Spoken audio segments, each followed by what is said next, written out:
Hermanos, muchas veces algo que tiende a desanimar a la iglesia es el contexto donde vive. Muchas veces decimos o podemos pensar lo siguiente: si la gente en esta ciudad fuese más abierta, si la sociedad fuese menos dura o reacia a la predicación del evangelio, si tuviésemos quizás mejores condiciones, si la cultura fuese más favorable, entonces la obra de Dios avanzaría. Pero cuando nosotros vamos a la Escritura, nosotros vamos a ver muchas veces todo lo opuesto a estos pensamientos o a estas aseveraciones que muchas veces hacemos. El mensaje que nosotros encontramos en el libro de los Hechos es radicalmente distinto a estas ideas. Nosotros vemos en el libro de los Hechos que el evangelio nunca ha dependido de las mejores condiciones o de lo que para nosotros pudiesen ser condiciones favorables. Hoy vamos a estar en un pasaje donde vamos a ver cómo el evangelio llega a una ciudad que probablemente o casi seguro era una ciudad menos ideal que incluso nuestra ciudad hoy.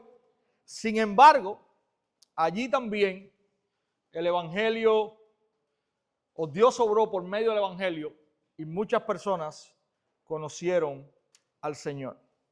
Y me refiero nada más y nada menos que a la ciudad de Corinto. Para que usted tenga una idea, sencillo, Corinto no era una ciudad fácil. Había una mezcla de religiones, pero lo que más caracterizaba a esta ciudad en el plano, digamos, cultural, era la profunda depravación que había. Había una colina y encima de esta colina había un templo, y en este templo se adoraba a una diosa, la diosa Afrodita, la diosa de la fertilidad.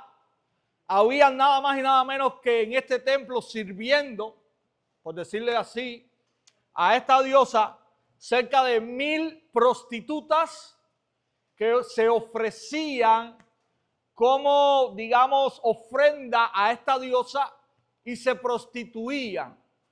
Esta era una ciudad terriblemente inmoral.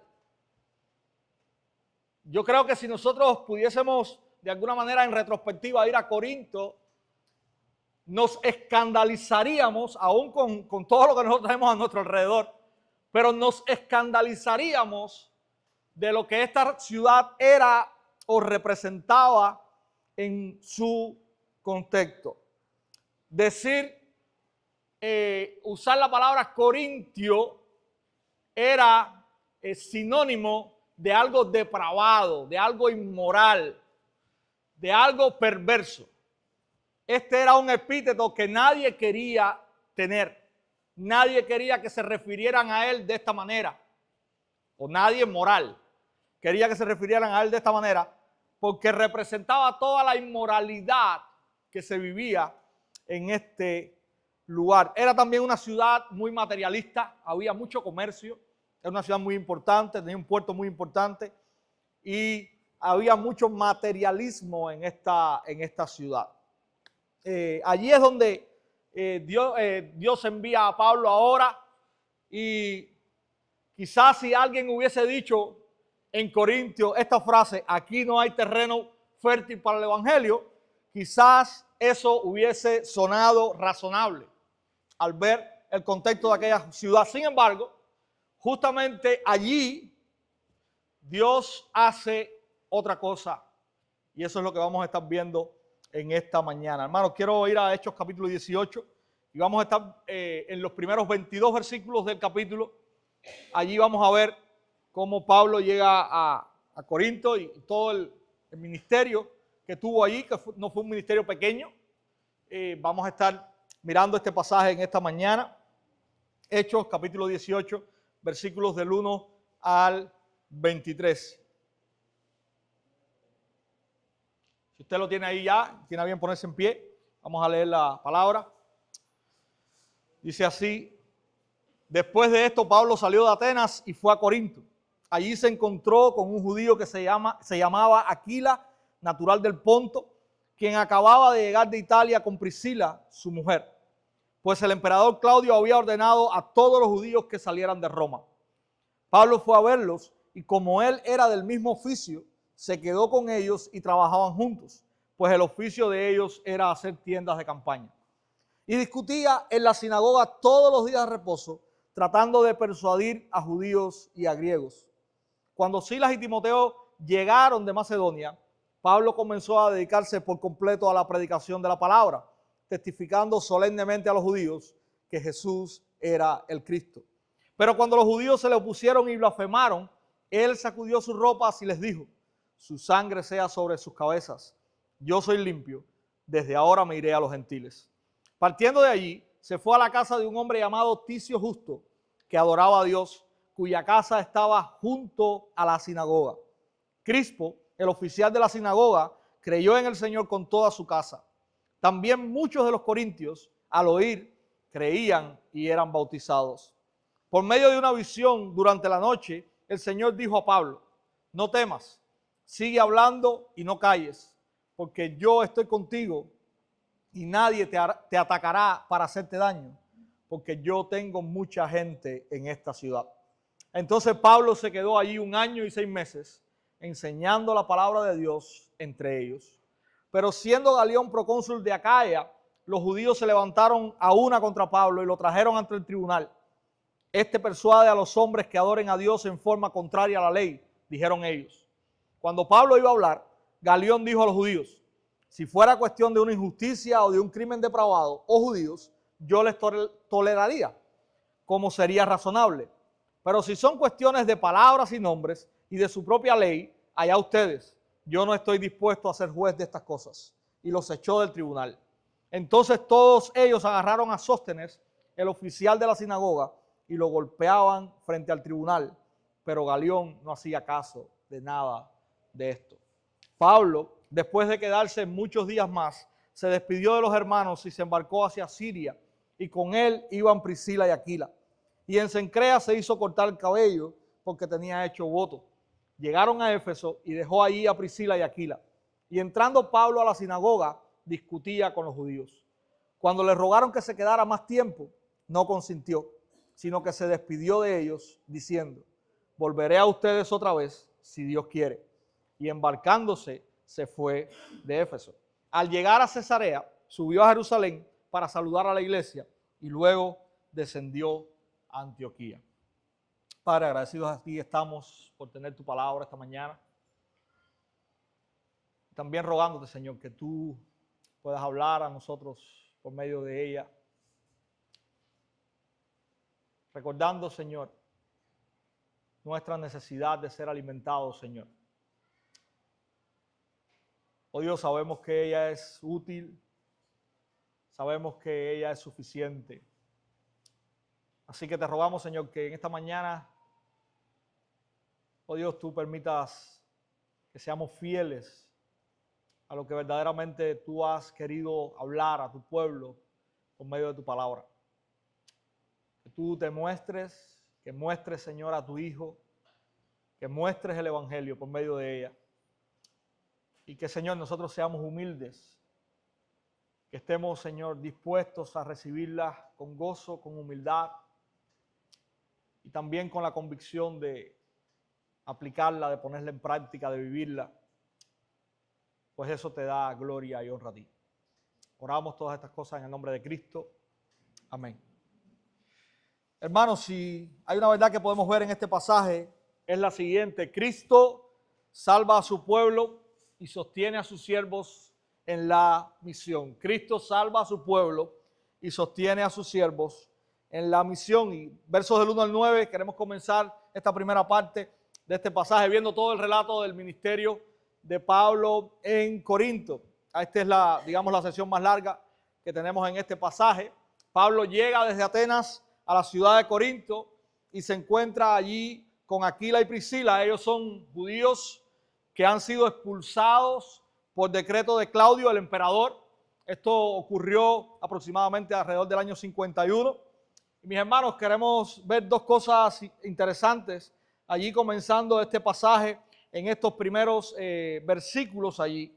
Dice, Lucas nos narra esto, y hay dos cosas interesantes. En primer lugar, el evangelio se ha extendido tanto ya hasta este momento que si usted lee, dice que este matrimonio es natural del Ponto. Y usted pudiera preguntarse, el Ponto es una región que está al sur del Mar Negro, pero que si usted contrasta con la región donde el cristianismo comienza, es una región ya que está lejos de allí. Y usted dice, bueno, ¿y quién fue a predicar a esa región? ¿Cómo comenzó, digamos, la iglesia en esa región? ¿Cómo llegó el cristianismo a esa región? Y la respuesta sencilla es, prácticamente no lo sabemos. Solamente tenemos un detalle que el libro de los Hechos nos da, y es el detalle de Hechos capítulo 2, verso 9, donde el Espíritu Santo es derramado sobre los creyentes y ellos comienzan a predicar el evangelio en medio de esta multitud que está en Jerusalén para adorar, y esta multitud comienza a escuchar en sus propias lenguas. Y allí en el versículo 9 hay una mención, dice que dentro de aquellos que están escuchando el evangelio hay partos, medos, elamitas y los que habitamos en Capadocia, Ponto y Asia. Así que parece ser que estos creyentes, Aquila y Priscila, o fueron de los que fueron parte o de los que escucharon el evangelio en este relato, en este momento de Pentecostés, o fueron creyentes que se convirtieron posteriormente por la predicación de alguien que estuvo allí el día de Pentecostés, que era de esta región y que les predicó el evangelio. Pero sencillamente, mis hermanos, no sabemos cómo Aquila y Priscila conocieron al Señor. Lo que sí sabemos, y no solamente por este pasaje, sino por otros que hemos visto hasta este momento, es que verdaderamente el evangelio se ha diseminado por una gran región, y prácticamente en todo lugar ya nosotros podemos ver cómo hay creyentes establecidos. Y es interesante, Aquila y Priscila no eran creyentes, al parecer no eran creyentes inmaduros, porque no quiero meterme mucho en eso, pero la semana que viene vamos a ver cómo ellos ayudan a otro creyente y a aclarar los conceptos que tenía de la fe. Entonces, de alguna manera, el evangelio llegó a esta región. Aquila y Priscila creyeron en el Señor y ellos han crecido en el evangelio, y ahora se encuentra con Pablo. Y esto es interesantísimo, y ahorita vamos a hablar un poquito acerca de esto. Pero lo segundo que quiero que veamos es que Aquila y Priscila no llegan a Corinto en una situación agradable.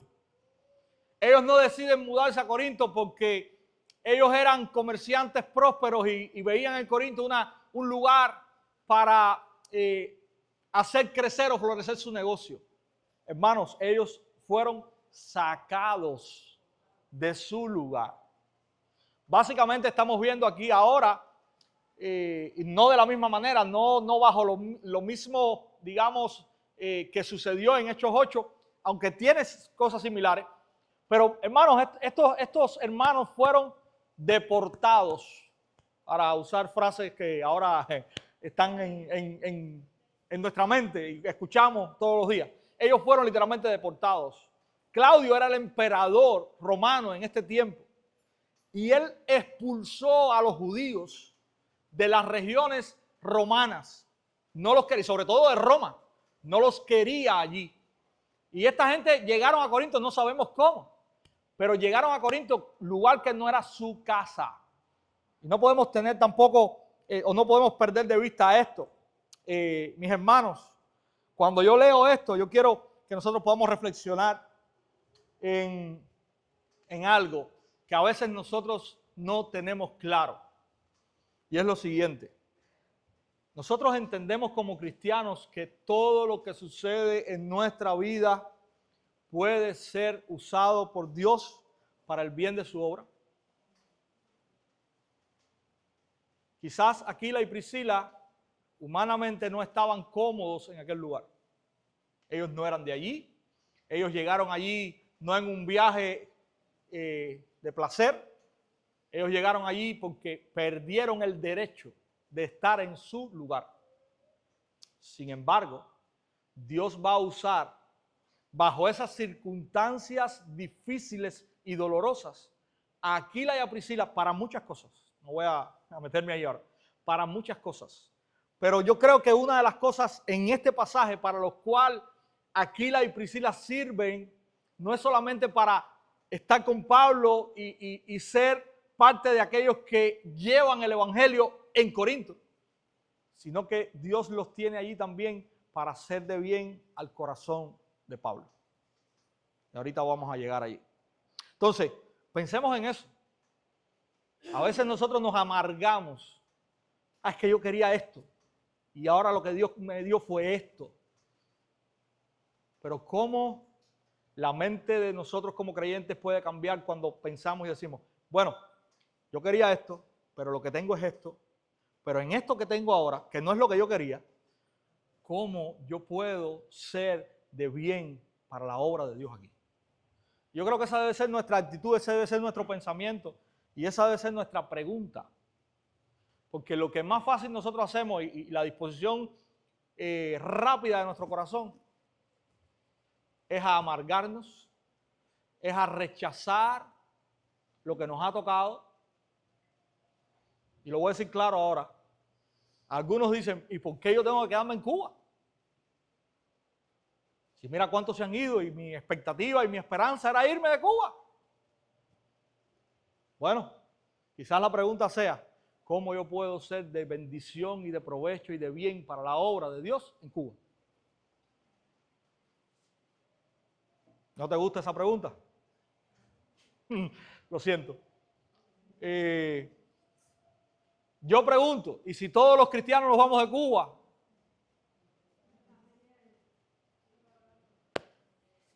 Pensemos en eso, hermanos. Pensemos en eso. Verso 3. Dice que esta pareja, este matrimonio, tenía el mismo oficio de Pablo. Dice, y como él era del mismo oficio, se quedó con ellos y trabajaban juntos. Pues el oficio de ellos era hacer tiendas de campaña. Y hay algo interesante aquí también. Pablo trabajaba.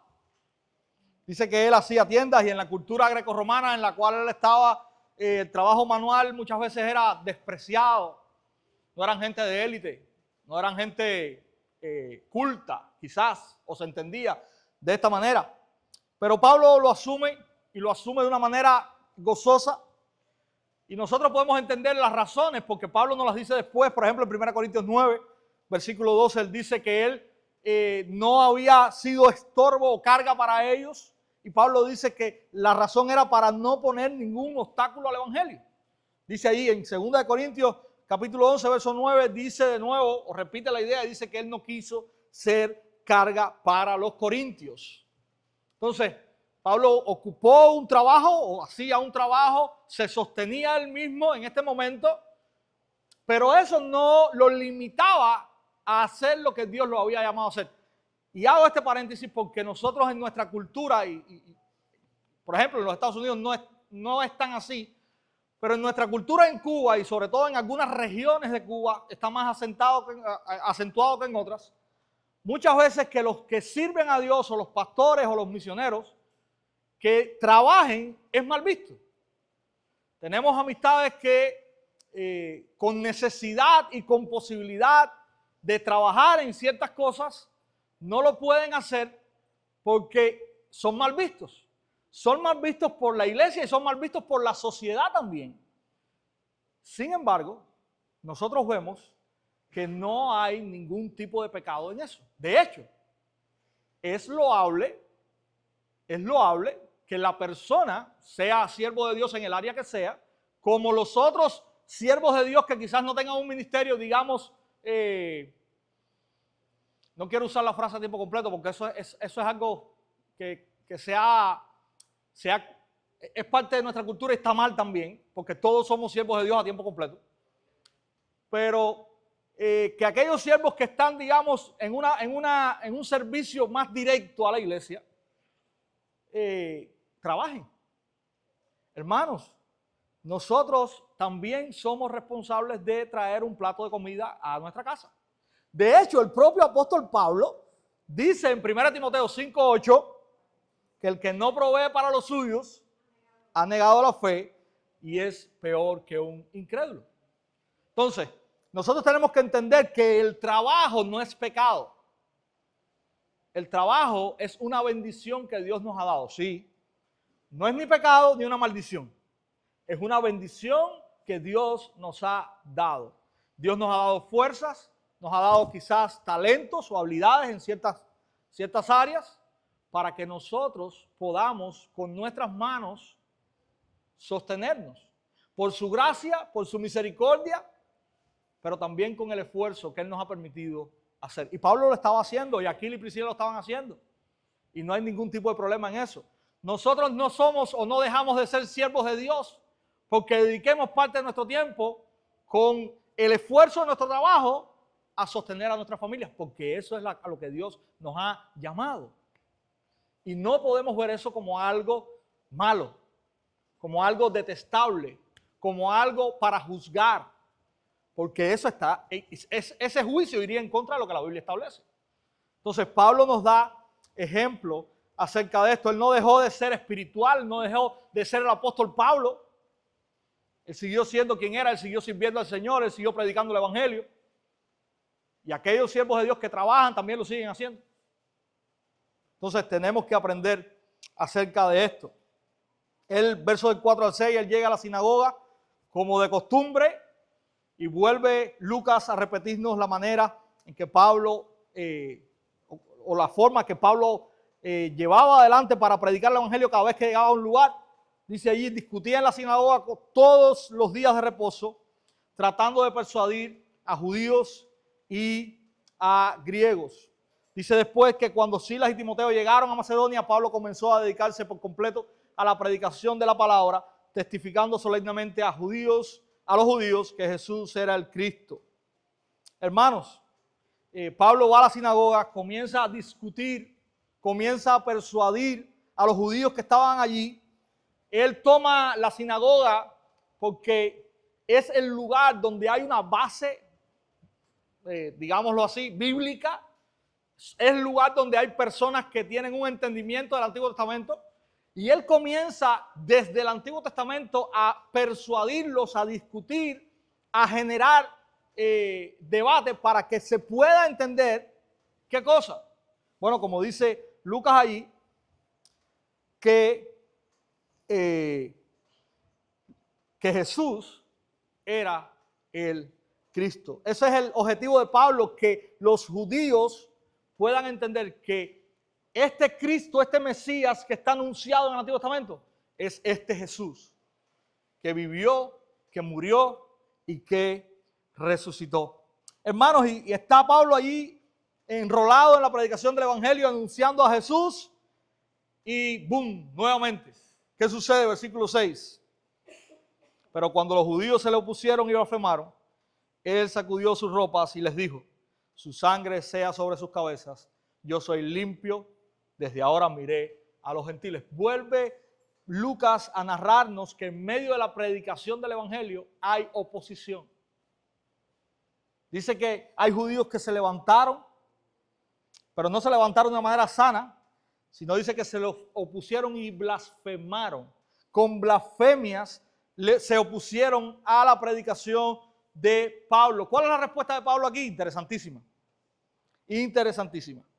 Esta frase que él usa, final del versículo 6, su sangre sea sobre sus cabezas, es una frase que hace referencia a Ezequiel 33.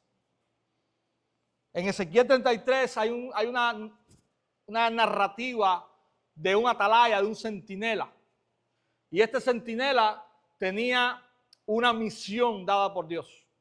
Yo quiero leerle los primeros 9 versículos de Ezequiel 33 para que usted vea por qué Pablo trae esta frase aquí. Dice así: y vino a mí la palabra del Señor: hijo de hombre, habla a los hijos de tu pueblo y diles, si yo traigo una espada sobre un país y la gente del país toma a un hombre de entre ellos y lo pone de centinela, y este ve venir la espada sobre el país y toca la trompeta y advierte al pueblo, y el que oye el sonido de la trompeta no se da por advertido, y viene una espada y se lo lleva, su sangre recaerá sobre su propia cabeza. Oyó el sonido de la trompeta, pero no se dio por advertido, su sangre recaerá sobre él.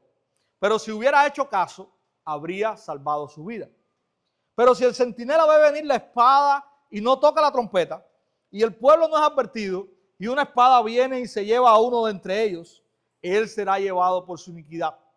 Pero yo demandaré su sangre de mano del centinela.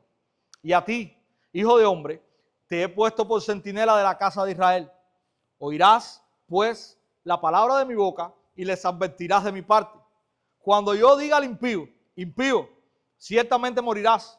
Si tú no hablas para advertir al impío de su camino, ese impío morirá por su iniquidad, pero yo demandaré su sangre de tu mano. Pero si tú de tu parte adviertes al impío para que se aparte de su camino, y él no se aparta de su camino, morirá por su iniquidad, pero tú habrás librado tu vida. Esta es la idea por la cual Pablo trae esta frase y les dice a ellos: su sangre sea sobre sus cabezas. ¿Por qué? Porque Pablo está cumpliendo una labor profética de ser el centinela que les ha advertido a ellos, que les ha anunciado a ellos: este Jesús es el Cristo, en Él es en el que ustedes deben de creer. Pero los judíos, en vez de aceptar el mensaje que Pablo está trayendo, en vez de arrepentirse y de creer, ellos sencillamente lo rechazaron y blasfemaron. Hermanos, me detengo aquí para que podamos reflexionar en algo. No somos literalmente este centinela de Ezequiel 33. Pero nosotros como iglesia hoy también tenemos una labor profética. Ojo, la labor profética que tenemos no es de hablar cosas enredadas, ni de balbucear. La labor profética que nosotros tenemos es de anunciar el evangelio de Jesucristo.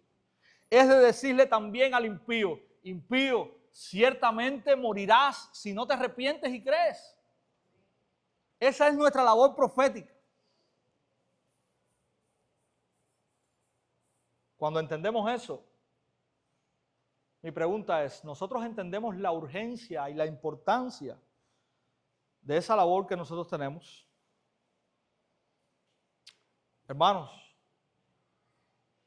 en este anuncio, en esta labor, están nada más y nada menos que la muerte y la vida. Lo que está en juego aquí es la muerte y la vida. Fíjense si es importante o no. Las personas van camino al infierno. Esa es la realidad. El pecado, la paga del pecado es muerte. El camino de las personas, aunque parezca ancho, espacioso, es el camino que lleva a la muerte. El mundo camina hacia el juicio de Dios. Pero en algún sentido, Dios nos ha puesto a nosotros como iglesia de centinelas en nuestro tiempo, para que nosotros advirtamos a ese mundo que va camino al infierno. Y las palabras de advertencia que nosotros tenemos es el evangelio. Porque aquellos que crean en el evangelio se salvarán. Como este impío de Ezequiel 33 tenía que escuchar y salir o apartarse de su camino, y eso lo iba a librar de la espada, así nosotros tenemos que ser proclamadores del evangelio, para que aquellos que escuchen el mensaje y se aparten de su iniquidad también libren el juicio de Dios. ¿Estamos nosotros siendo estos centinelas para anunciar el evangelio en esta ciudad? ¿Hay evangelismo el sábado? ¿Usted quiere ser ese centinela? El sábado, 8 de la mañana, venga para acá. también no quiero dejar pasar la oportunidad, si hay alguien en esta mañana que nos visite. ¿Cuál es tu respuesta al escuchar este anuncio? ¿Cuál es tu respuesta al escuchar el Evangelio? ¿Tu corazón sigue duro? ¿Tu corazón sigue rebelde? Bueno, precisamente el anuncio de los centinelas es que hay un juicio.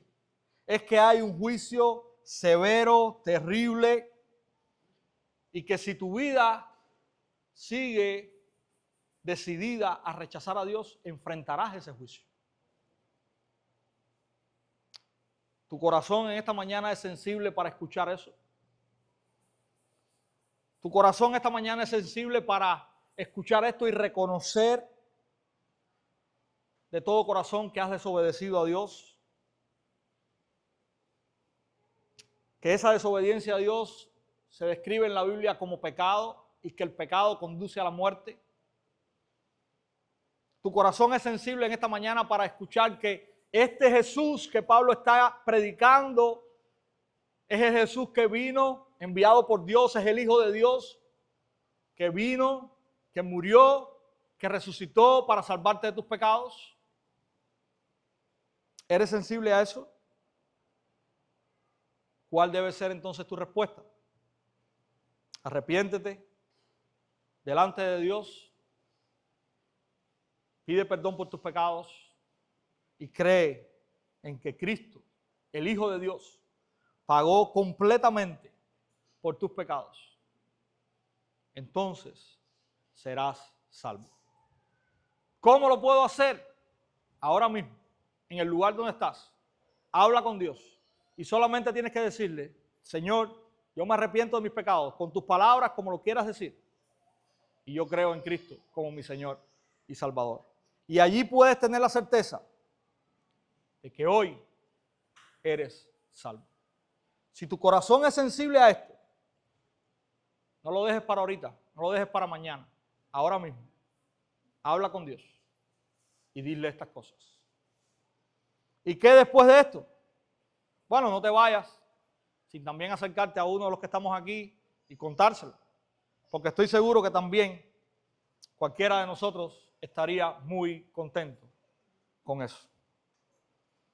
Hermanos, los versículos 7 y 8 son impactantes.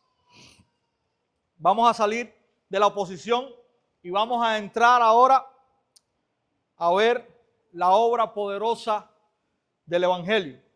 Y yo quiero que usted escuche esto porque Lucas lo narra de una manera magistral. Él usa incluso, creo que hasta un poquito de sarcasmo aquí.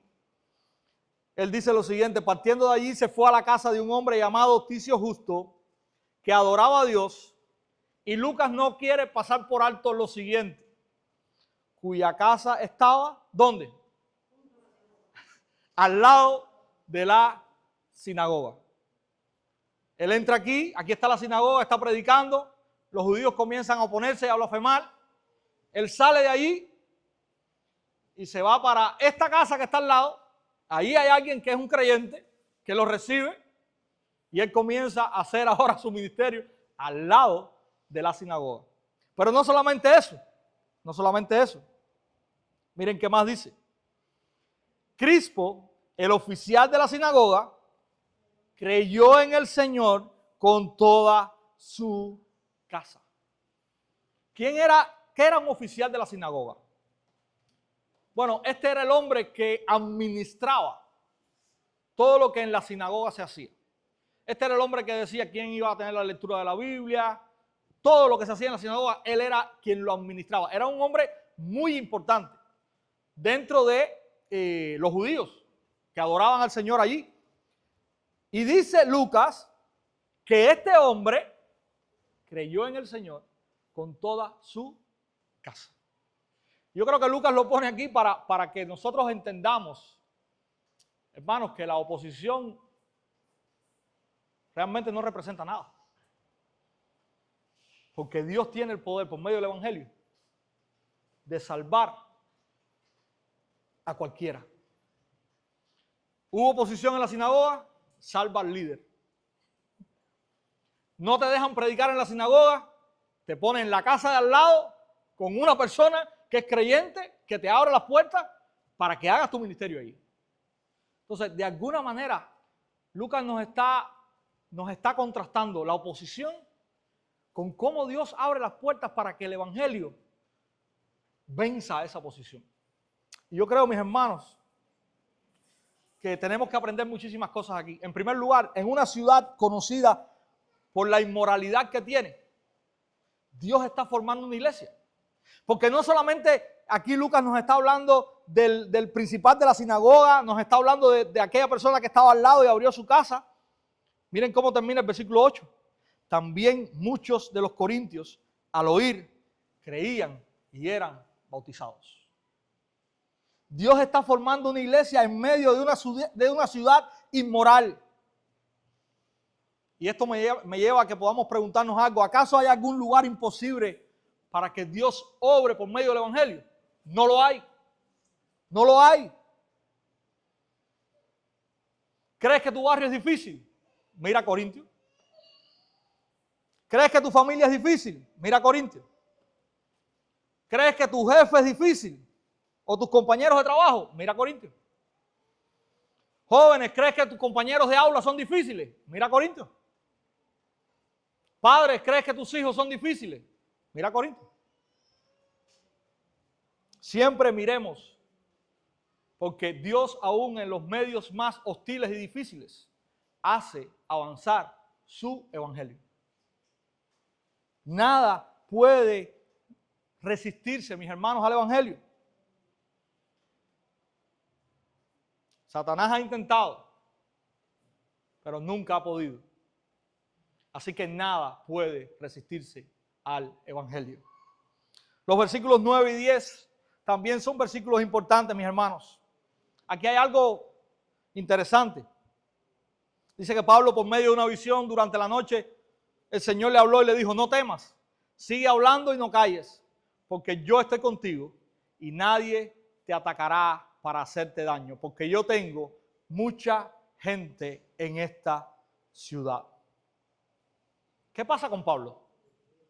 ¿Por qué Dios está confortándolo aquí? Bueno, hay muchísimas cosas que están sobre la mesa y que pudieran ser la razón por la cual Dios está confortando a Pablo aquí. La primera de ellas, Pablo es un hombre. Pablo es un ser humano, como cualquiera de nosotros. Se cansa, se desanima, se deprime. Pablo es un hombre, es un ser humano. En segundo lugar, es un hombre que ha experimentado una serie de luchas tremendas hasta llegar aquí. Si usted empieza a ver en retrospectiva todo lo que hemos visto, cada vez que llegaba a un lugar, habían personas que creían en el evangelio y se convertían, sí, pero siempre estaban batallando en contra de la oposición. ¿Usted recuerda lo que le pasó en Tesalónica? ¿Usted recuerda? Los tesalonicenses tenían el ímpetu y las ganas y la determinación de deshacerse de ellos. Los confrontaron duramente en Tesalónica y como si no bastase, se fueron también a Atenas. A Berea. Y allí también confrontaron a Pablo. Entonces, de alguna manera, este hombre, común y corriente como nosotros, ha sufrido por la predicación del evangelio. Y todo eso, de alguna manera, el corazón lo sufre. En Atenas estuvo confrontando y exponiendo el evangelio contra filósofos que no entendían lo que Pablo estaba diciendo. A veces podemos sentirnos desgastados en el ministerio. Yo no estoy diciendo que esa sea la razón, pero yo estoy diciendo que probablemente sea esa la razón. Porque Lucas no narra y no tiene por importante esta visión que Pablo tiene y estas palabras que Dios dice a Pablo. No temas, continúa haciendo lo que estás haciendo, porque yo estoy contigo. Pero interesante, probablemente Pablo también tuviese temor de alguna circunstancia en la que pudiese entrar en un pleito con alguien. Estas mismas turbas que se levantaban en contra del evangelio. Porque allí mismo en la visión, Dios le dice, y nadie te atacará para hacerte daño. No sabemos, pero por algo Dios le está diciendo esto. Entonces, mis hermanos, probablemente Pablo, en medio de toda esta situación o circunstancias en las que estaba, estuvo tentado quizás a seguir de largo, a salir de Corinto. Y yo creo que este es el asunto aquí. Yo creo que esta es la razón aquí. Y yo creo que es la razón por lo que Pablo hace después. Dios le dice, no temas, sigue hablando, no calles. Él lo anima allí. Básicamente Dios lo anima a que él pueda perseverar en la predicación del evangelio en Corinto. Y yo quiero que pensemos en algunas cosas aquí. Hermanos, así como Pablo, nosotros al predicar el evangelio podemos ser expuestos a ciertas circunstancias desagradables, porque no me imagino que ninguna de esta oposición que Pablo sufrió fuera una posición agradable. Podemos pasar circunstancias desagradables y podemos ser tentados de alguna manera a callar. Podemos ser tentados a movernos a otro lugar. Pero si algo aprendemos de estas palabras de Dios a Pablo, es que nada ni nadie debe hacernos dejar de predicar el evangelio. Nada ni nadie. Ni la oposición, ni la persecución, ni el hostigamiento, nada. No estamos llamados por Dios a callar. Estamos llamados por Dios a hablar. Y eso tenemos que entenderlo. En segundo lugar, Dios le recuerda a Pablo algo que para nosotros es muy útil. Dios sigue al control de la misión. Dios está con nosotros. Él no nos ha dicho, prediquen en Santo Espíritu, yo me voy y luego regreso a ver cómo van.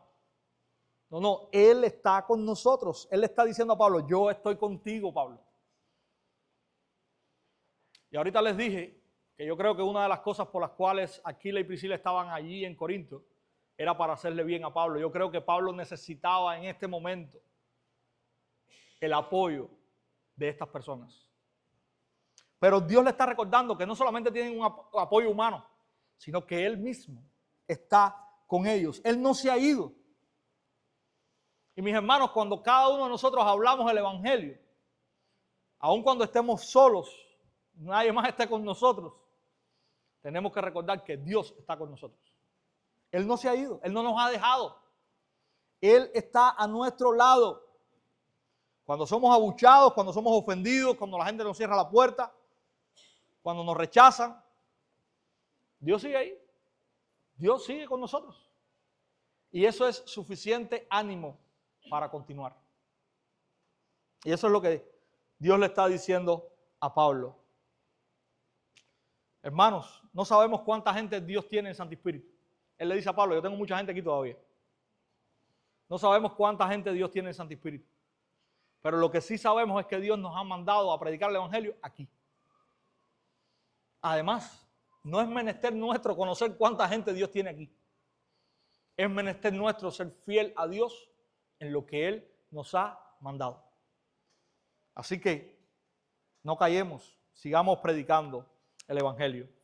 ¿Qué hace Pablo? Verso 11. Y es por eso que yo les digo que para mí la intención de Pablo era salir de ahí. Bueno, miren lo que hace Pablo ante esta visión. Dice, entonces Pablo se quedó allí 1 año y 6 meses enseñando la palabra de Dios entre ellos.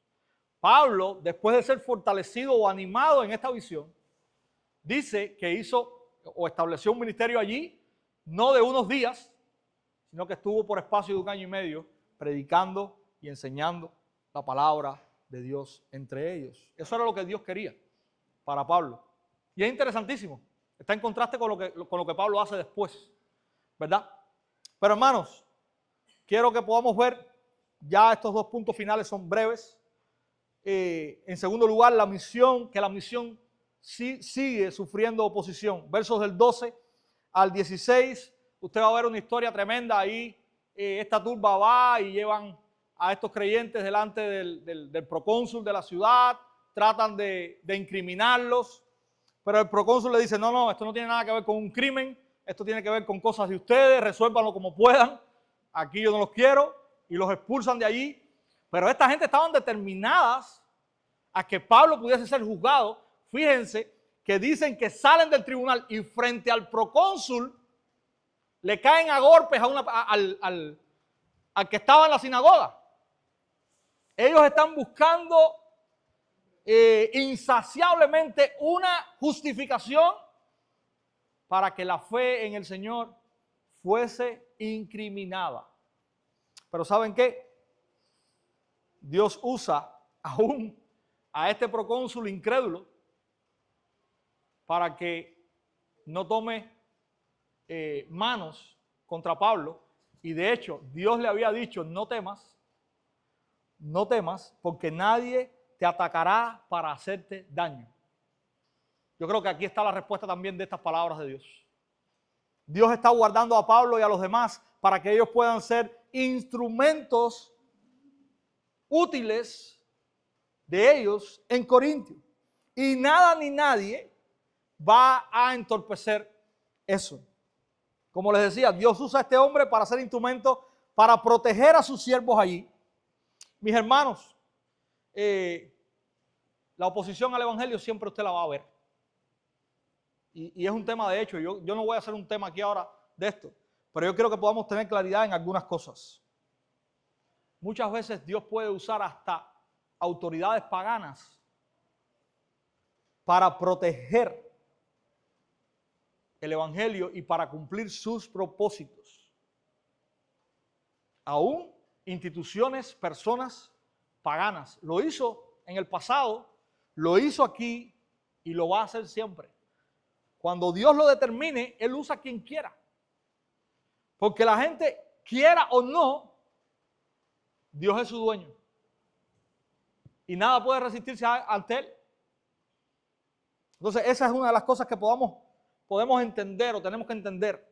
En segundo lugar, tenemos que acabar de entender que la oposición es la respuesta natural del mundo ante la predicación del evangelio.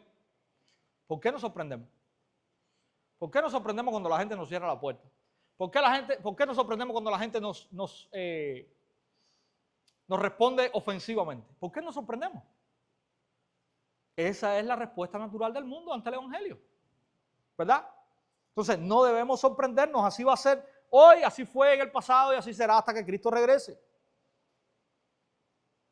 Hermanos, tenemos que aprender también que la gracia que necesitamos para la misión vendrá de Cristo. Aunque Dios puede usar personas para favorecernos en la misión, la gracia verdadera que nosotros necesitamos es la de Cristo. Y Él está con nosotros. No esperemos buenos tiempos, no esperemos apertura, no esperemos ciertas libertades. Si llegan, gloria a Dios. Si no llegan, la misión es la misma, predicar el evangelio. No ha cambiado. Hermanos, recordemos también que nuestra misión no es vencer a los que se oponen. No es ser más duros que ellos. No es pagarles con la misma moneda. Nuestra misión es seguir siendo fieles y predicando el evangelio. No es levantar la espada contra los que se oponen. No la espada. Levantemos el evangelio. Porque eso es a lo que Dios nos ha llamado.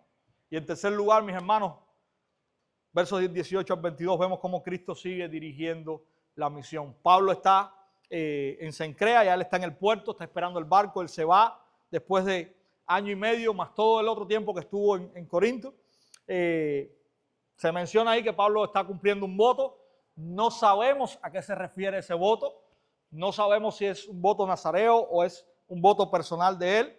Si usted quiere saber más de qué se trata el voto del nazareo, vaya a Números capítulo 6, del 1 al 21, ahí lo va a ver. No vamos a entrar en eso ahora, porque sencillamente Lucas nos da esa pincelada y continúa y nosotros vamos a hacer lo mismo. Él pasa por Éfeso y él promete volver. ellos le piden que se quede, él entra a la sinagoga nuevamente en Éfeso, predica el evangelio, los hermanos le piden que se queden y él le dice, no, yo me voy, si Dios quiere, entonces volveré. Y Dios quiso, después volvió.